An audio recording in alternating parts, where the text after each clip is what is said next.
औरंगाबाद हा जिल्हा महाराष्ट्र राज्यातील मराठवाडा विभागामधील महत्त्वाचा जिल्हा आहे।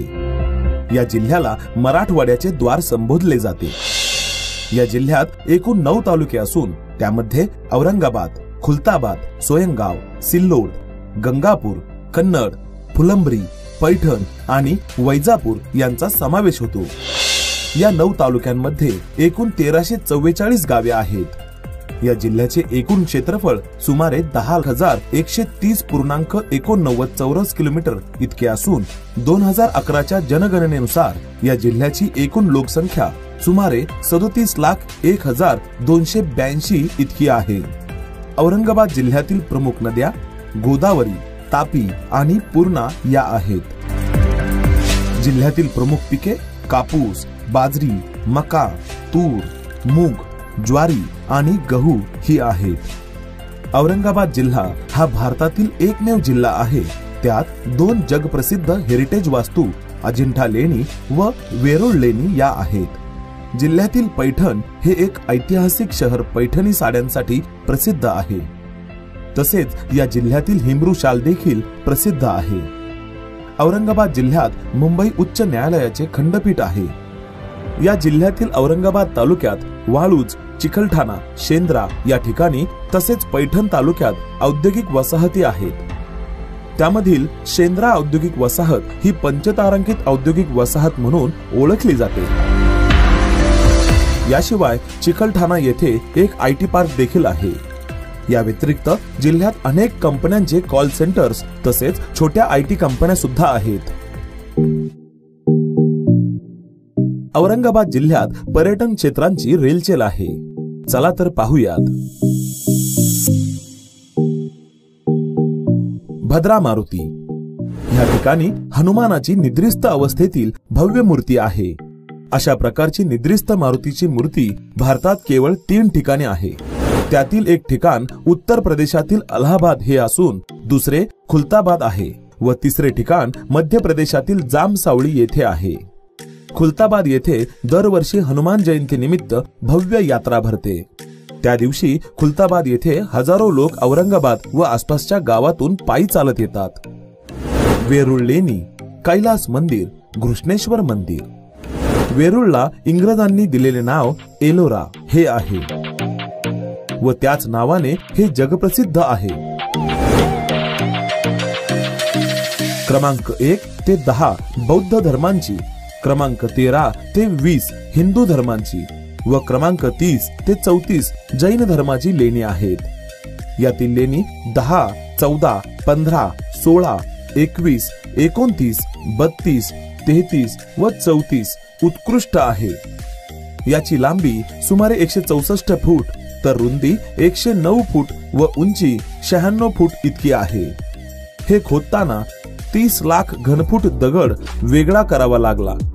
हे मंदिर बांधण्याचे काम 3 पिढ्यात इसवी सन 578 मध्ये पूर्ण झाले। शिल्पकलेचा हा उत्कृष्ट नमुना आहे। वेरूळ पासून जवळच घृष्णेश्वराचे पवित्र स्थान व कुंड आहे। हे महादेवाच्या 12 ज्योतिर्लिंगांपैकी 12वे ज्योतिर्लिंग आहे। हे शिवमंदिर असले तरी येथे पूर्ण प्रदक्षिणा घालतात। घृष्णेश्वराचे मंदिर अहिल्यादेवींनी उभारले। हे मंदिर पूर्वाभिमुख आहे। बीबी का मकबरा।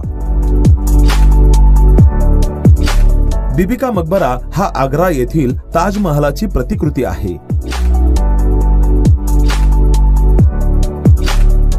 या महालात औरंगजेबाची पत्नी दिलरास बानू बेगम यांची कबर असून ती मुघल बादशाह औरंगजेबाच्या काळात बनवण्यात आली होती।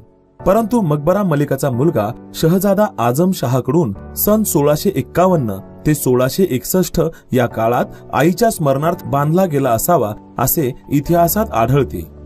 कबरीवर दिवसा सूर्यकिरणे व रात्री चंद्राचा प्रकाश पडतो। येथे औरंगजेब व त्याची बेगम यांच्या वापरात येणाऱ्या वस्तू तसेच चटई, भांडे, लाकडी फर्निचर आणि वस्त्र असून त्यांच्या राहण्याचे साधेपण येथे दिसून येते। बीबी का मकबरा स्थापत्य शास्त्रातील अप्रतिम वास्तू असून मकबऱ्याची भव्यता आणि सौंदर्य ताजमहालासारखेच आहे। मकबऱ्याच्या उत्तरेस 12 लेण्या असून त्या 6व्या किंवा 8व्या शतकातील असाव्यात असा अंदाज बांधला जातो। दौलताबादचा किल्ला।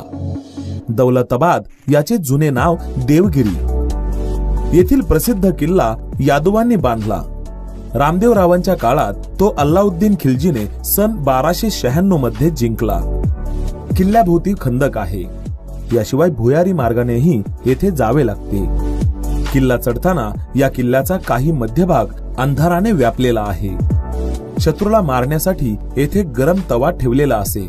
किल्ल्याच्या भोवतीचा महाकोट, शिल्पसंग्रह, बुरुज, हत्ती हौद, भारत माता मंदिर, चांद मिनार, हेमाडपंथी मंदिर, कालकोट चिनी महाल, मेंढा तोप, खंदक, भुयारी रस्ता, गणेश मंदिर, बारादरी, जनार्दन स्वामींच्या पादुका, दुर्गा तोप अशा कितीतरी गोष्टी बघण्यासारख्या आहेत। येथे यादवांनी बांधलेला 100 फूट उंचीचा मनोरा चांद मिनार हा किल्ल्याजवळच आहे। अजिंठा लेणी।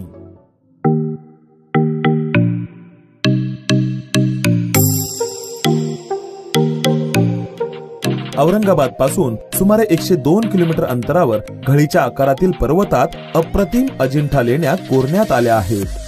बौद्ध वास्तुशास्त्र, भित्तिचित्रे आणि शिल्पकलेचा आदर्श नमुना असलेल्या या लेण्यांमध्ये भगवान बुद्धांना अर्पण केलेली चैत्य दालने आणि प्रार्थनागृहे याशिवाय ध्यान व धार्मिक साधनेसाठी बौद्ध भिक्खू वापरात असलेले विहार आणि आश्रम आहेत। लेण्यांमधील भिंती आणि छतांवर काढलेल्या देखण्या चित्रांमधून भगवान बुद्धांच्या जीवनातील वेगवेगळे प्रसंग आणि बौद्ध देवता यांचे व्यापक चित्रण आढळते। सुमारे 700 वर्षे वापरात असलेल्या अजिंठा लेण्या काही कारणांमुळे अशात सोडून देण्यात आल्या होत्या। त्यानंतर सुमारे 1000 वर्षांहून अधिक काळ लेण्या अज्ञात राहिल्या। ब्रिटिश लष्करी अधिकारी जॉन स्मिथ 1839 मध्ये शिकारीसाठी निघाला होता। यावेळी त्याला या लेण्या दिसून आल्या। पानचक्की। औरंगाबाद येथील पानचक्की हे पर्यटन स्थळ निजामकालीन आहे। इथे पाण्यावर चालणारी पिठाची चक्की असल्याने याला पानचक्की म्हणतात। इथे येणारे पाणी शहराच्या बाहेरून 6 किलोमीटर वरून एका नहरीद्वारे जमिनीखालून आणले जाते व हेच पाणी 20 फूट उंचीवरून एका धबधब्याच्या स्वरूपात हौदामध्ये सोडले जाते। पानचक्की म्हणजेच मध्ययुगीन अभियांत्रिकीचे एक उत्तम उदाहरण आहे। जायकवाडी धरण आणि श्री क्षेत्र पैठण। जायकवाडी धरण हे महाराष्ट्रातील मोठ्या सिंचन प्रकल्पांपैकी एक आहे। हा एक बहुउद्देशीय प्रकल्प आहे, कारण या धरणातील पाणी या भागातील लोकांना पिण्यासाठी तर या जिल्ह्यातील MIDC मधील उद्योगांना पुरवण्यात येते। हे धरण औरंगाबाद जिल्ह्यातील पैठण तालुक्यात गोदावरीच्या तीरावर वसवलेले आहे। या धरणाच्या सभोवताली पक्षी अभयारण्य आणि उद्यान आहे। तसेच पैठण हे संत एकनाथ महाराजांचे जन्मस्थान आहे। याशिवाय येथेच त्यांनी समाधी देखील घेतली।